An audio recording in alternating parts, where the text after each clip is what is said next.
Good morning. देखो, हम लोग जो लास्ट क्लास में जो प्रोसेस किए थे, ठीक है, तो प्रोसेस में हम तुमको जॉइंट प्रोडक्ट और बाय प्रोडक्ट के बारे में बताए थे। और by product when not further process, ठीक है, उसका एक सम्स भी किए थे, वो इजी था, उसमें उतना प्रॉब्लम नहीं होना चाहिए बाय प्रोडक्ट वाला सम्स में। ठीक है, आज हम वो कराएंगे कि बाय प्रोडक्ट जब फर्दर प्रोसेस होगा तब क्या होगा। ठीक है, बाय प्रोडक्ट फर्दर प्रोसेस होगा तब क्या होगा, वो हमको कराना है आज। ठीक है, सेमेस्टर 4 प्रोसेस कॉस्टिंग। ठीक, अभी देखो, थोड़ा सा ध्यान से समझेगा, ये इतना इजी टॉपिक नहीं है। ठीक है, और तुम लोगों के लिए ये बहुत ज़्यादा इंपॉर्टेंट हो गया ये चैप्टर। ठीक है, तो तुमको करना ही पड़ेगा चाहे कुछ भी हो। तो मान लो हम ये करा रहे तुमको, by product is processed, by product is processed further. जब अपने बाय प्रोडक्ट को फर्दर प्रोसेस करेंगे तब उसका ट्रीटमेंट कैसे करना है वो। मान लो हम लोग मटेरियल इंट्रोड्यूस किया है, मटेरियल इंट्रोड्यूस किया अपने प्रोसेस 1 में। ठीक है, मटेरियल इंट्रोड्यूस किया प्रोसेस 1। ठीक है, तो देख, प्रोसेस 1 में हम लोग मटेरियल डाले। अब प्रोसेस 1 से क्या हो सकता है कि एक मेन प्रोडक्ट निकले। मान लो जो ये मेन प्रोडक्ट है वो पी है, और यहीं से एक बाय प्रोडक्ट निकलता है, ये बाय प्रोडक्ट निकला क्यू। अब तुम्हारा क्वेश्चन, जैसे लास्ट जब ये फर्दर प्रोसेस नहीं होता है तो हम लोग क्या करते हैं, इसको यहाँ से सेल कर देते थे, है ना, सेल कर देते हैं। बट इसको अभी फर्दर प्रोसेस करना है। या फिर तुम्हारा क्वेश्चन ये भी पूछ सकता है कि प्रोडक्ट क्यू को फर्दर प्रोसेस करना चाहिए कि नहीं करना चाहिए। तो उस केस में तुमको यहाँ पे प्रोडक्ट क्यू का सेलिंग प्राइस दे देगा, और फर्दर प्रोसेस करके कितना में बेच सकता है उसका सेलिंग प्राइस दे देगा। तो उसके अकॉर्डिंग तुमको सब कुछ बनाना पड़ेगा। ठीक है, तो यहाँ पे अगर मान लो बाय प्रोडक्ट का हम लोग फर्दर प्रोसेस कर रहे हैं, ठीक है, ये फर्दर प्रोसेस किए और ये प्रोसेस 2 में फर्दर प्रोसेस किए। ठीक है, और एक प्रोसेस में किया। अब देखो, जब हम इसको फर्दर प्रोसेस करेंगे तो वहाँ पे फिनिश गुड्स निकलेगा लास्ट में। मान लो Q1 फिनिश गुड्स निकला। ये जो हम लोग फर्दर प्रोसेस कर रहे हैं, तो यहाँ पे फर्दर प्रोसेस करने के टाइम हमको अलग से तो कुछ खर्च भी करना पड़ेगा ना, ऐसे फ्री में तो नहीं होगा। तो यहाँ पे हम लोगों को फर्दर कॉस्ट भी कुछ इनकट करना पड़ता है। तो अब यहाँ पे जब मटेरियल 1 में हम लोग, यहाँ पे प्रोसेस 1 में जब हम लोग मटेरियल डाल रहे थे, तो यहाँ पे कुछ ज्वाइंट कॉस्ट होगा। ज्वाइंट कॉस्ट मतलब क्या हो गया कि इसी मटेरियल में से तो मेन प्रोडक्ट निकल रहा है पी, और इसी मटेरियल में से तो अपना बाय प्रोडक्ट निकल रहा है क्यू। तो कितना ये जो खर्च हुआ है, इस खर्च का कितना पार्ट मेन प्रोडक्ट में जाना चाहिए और कितना पार्ट बाय प्रोडक्ट में जाना चाहिए, ये तुमको पहले निकालना पड़ेगा। तो इस केस में जब हम लोग निकालेंगे तो ट्रीटमेंट तो of total cost of process 1, तो टोटल कॉस्ट का ट्रीटमेंट प्रोसेस 1 में कैसे किया जाएगा। ये जो टोटल कॉस्ट हुआ, मतलब ट्रीटमेंट और टोटल कॉस्ट ऑफ प्रोसेस 1, मतलब treatment total cost of process 1, तो मतलब प्रोसेस 1 का टोटल कॉस्ट, मतलब ये कि जो पार्ट है ज्वाइंट कॉस्ट, जितना भी खर्चा लगा था उसमें से हम लोग सबसे पहले माइनस करते हैं नॉर्मल लॉस, अगर क्वेश्चन में रहा तो। नॉर्मल लॉस से मेरे को जो भी पैसा मिलेगा, जो स्क्रैप रियलाइज होगा वो, माइनस बाई प्रोडक्ट का एनआरवी। अभी ये एनआरवी क्या होता है, net realisable value. By product का नेट रियलाइजेबल वैल्यू। तो अब ये नेट रियलाइजेबल वैल्यू क्या होगा, नेट रियलाइजेबल वैल्यू मतलब हो गया कि जब हम बाई प्रोडक्ट को फर्दर प्रोसेस करते हैं तो ये फर्दर प्रोसेस में मेरा क्या होगा, कुछ खर्च होगा। अब ये, और खर्च करने के बाद ही हम बाई प्रोडक्ट को क्या करेंगे, सेल करेंगे।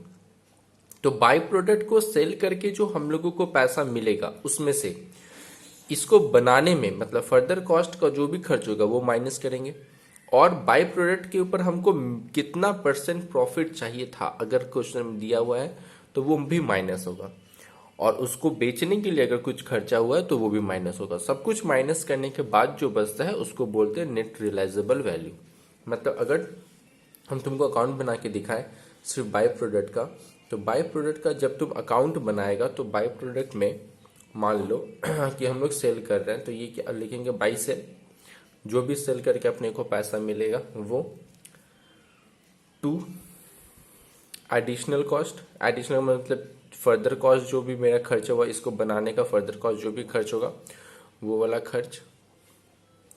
टू सेलिंग एक्सपेंस, जितना भी इसको बेचने के पीछे मेरा जो खर्च हो सकता है वो।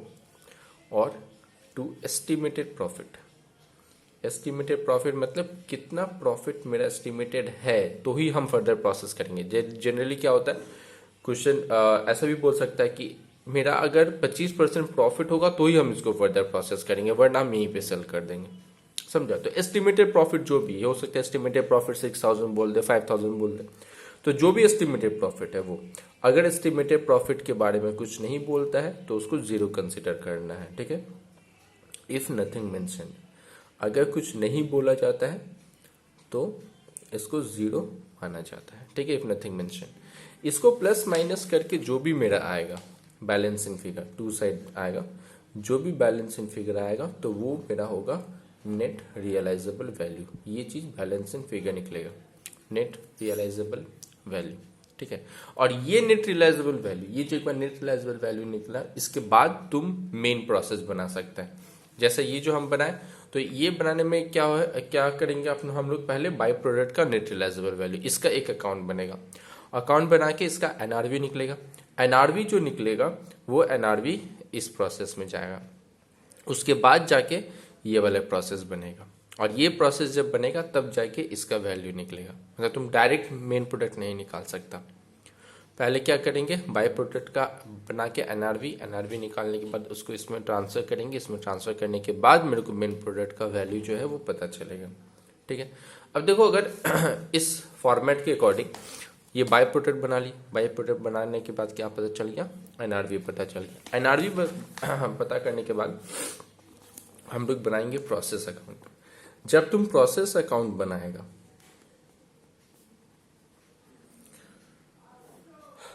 तो प्रोसेस अकाउंट में सबसे पहले टू टोटल कॉस्ट, जो ज्वाइंट कॉस्ट है। ठीक है? जो ज्वाइंट कॉस्ट है मतलब क्या, ये वाला पार्ट, ये वाला पार्ट, ये खर्चा टोटल जो भी खर्चा है। ठीक है? उसमें से प्रोसेस, जब तुम लोग प्रोसेस अकाउंट बनाता था तो याद तो होगा कि नॉर्मल लॉस कहाँ लिखते थे हम लोग, बाई साइड। तो अगर नॉर्मल लॉस है तो बाई नॉर्मल लॉस, उसका स्क्रैप जो भी आएगा। उसके बाद बाई एनआरवी, मतलब नेट रियलाइजेबल वैल्यू, जो ये वाला पार्ट कैलकुलेशन करके निकला नेट रियलाइजेबल वैल्यू, इसको यहाँ पुट करना है प्रोसेस में, एनआरवी। तो देखो अल्टीमेटली क्या हो गया, जो टोटल कॉस्ट था, टोटल कॉस्ट जो भी था, तो उसमें से क्या क्या माइनस हो रहा है, नॉर्मल लॉस माइनस हो रहा है, एनआरवी माइनस हुआ। ठीक है? तो दोनों तो माइनस हो ही गया। और इसमें हम तुमको जो फॉर्मूला लिखे थे, हम तुमको यहाँ पे treatment of total cost of process one कैसे निकाला जाता है, टोटल कॉस्ट जो भी निकला मतलब ज्वाइंट कॉस्ट, उसमें से माइनस क्या होता है, नॉर्मल लॉस और बाय प्रोडक्ट का एनआरवी। तो वही तो फॉर्मूला यहाँ पे भी पुट हो ही रहा है कि टोटल कॉस्ट में से नॉर्मल लॉस माइनस हो रहा है, एनआरवी माइनस हो रहा है। उसके बाद जो बच रहा है वो तुम्हारा फिनिश गुड्स या फिर जो भी मेन प्रोडक्ट जो भी होगा उसका वैल्यू निकल जाएगा। ये मेन प्रोडक्ट ये निकल गया। ठीक है? तो ऐसे करके ये चीज बैलेंसिंग फिगर निकलेगा। ऐसे करके जो है वो तुमको प्रोसेस अकाउंट बनता है। ठीक है? इसमें बाय प्रोडक्ट जब फर्दर प्रोसेस होगा देखो ऐसा भी हो सकता है, अगर एक से ज्यादा बाय प्रोडक्ट रहा, लिख लो, in case of more than one by product, in case of more than one by product, calculate NRV for each of the byproduct, calculate NRV for each of the byproduct separately। जितना भी by product रहेगा हर एक का तुमको separately उसका value निकालना पड़ेगा। And credit it first process, and credit it to first process. ठीक है। फिर जो भी तुम्हारा ये बाय प्रोडक्ट से जो पहले का प्रोसेस रहेगा उसमें उसको क्रेडिट करना है, या फिर जो भी मेन प्रोडक्ट रहेगा, ठीक है, मेन प्रोसेस, उसमें जाके तुमको उसको क्रेडिट करना है, ठीक है, या फिर मेन प्रोसेस में, ठीक। इसको याद रखिएगा। चलो क्वेश्चन तुम्हारे बुक का क्वेश्चन नंबर शायद सेकेंड है, ठीक है, क्वेश्चन नंबर 2। हाँ, क्वेश्चन नंबर एक्चुअली 1 के बाद ना सीधा 3 है, तो क्वेश्चन नंबर 3 लिखा हुआ है वहां पे, तो question number 3। In the course of manufacture of the main product P, by product A and B also merge, ठीक है। जब हम लोग बोल रहे हैं क्वेश्चन में कि हम लोग मेन प्रोडक्ट जो है वो क्या बनाते हैं, P, और P बनाने के टाइम में जो बाय प्रोडक्ट A और B दोनों निकलता है, मतलब आंसर टू क्वेश्चन नंबर 3, ठीक है। मतलब प्रोसेस 1 में से सबसे पहले एक मेन प्रोडक्ट है, और मेन प्रोडक्ट जो है उसका नाम है P, और 2 ठो बाई प्रोडक्ट निकलता है, और बाई प्रोडक्ट है A और एक है B, ठीक है। फिर बोल रहा है the joint expense of manufacture amounts to ₹119,550, मतलब जॉइंट कॉस्ट, यहाँ का जॉइंट कॉस्ट मेरे को बोल रहा है, यहाँ पे जो मेरा टोटल कॉस्ट होता है 119,550, यहाँ पे टोटल कॉस्ट होता है 119,550, 1,19,550। All 3 products are process further, तीनों को फर्दर प्रोसेस किया जाता है, मतलब मेन प्रोडक्ट को भी फर्दर प्रोसेस करेगा। तो ये मान लो अगर प्रोसेस 1 है तो हम लोग इसको बोलते हैं प्रोसेस 2, ठीक है, बोलते हैं इसको फर्दर प्रोसेस किया जाएगा और इसको भी प्रोसेस फर्दर किया जाएगा, प्रोसेस 3, इसको भी फर्दर प्रोसेस होगा, प्रोसेस 4।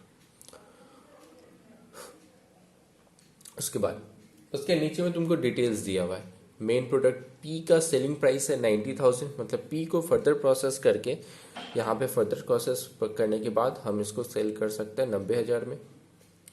A को फर्दर प्रोसेस करने के बाद हम इसको सेल कर सकते हैं 60,000 में, और इसको सेल कर सकते हैं हम 40,000 में। ऐसा मेरा क्वेश्चन बोला है। फिर बोल रहा है cost incurred after separation. After separation मतलब क्या, ये वाला पार्ट, ये है ना, ये सेपरेशन पॉइंट है। याद है फर्स्ट क्लास में बोले होंगे कि ये यहाँ पे जहाँ पे सब अलग अलग होता है तो इसको सेपरेशन पॉइंट बोलते हैं, या फिर पॉइंट ऑफ डाइवोर्स बोलते हैं, ठीक है।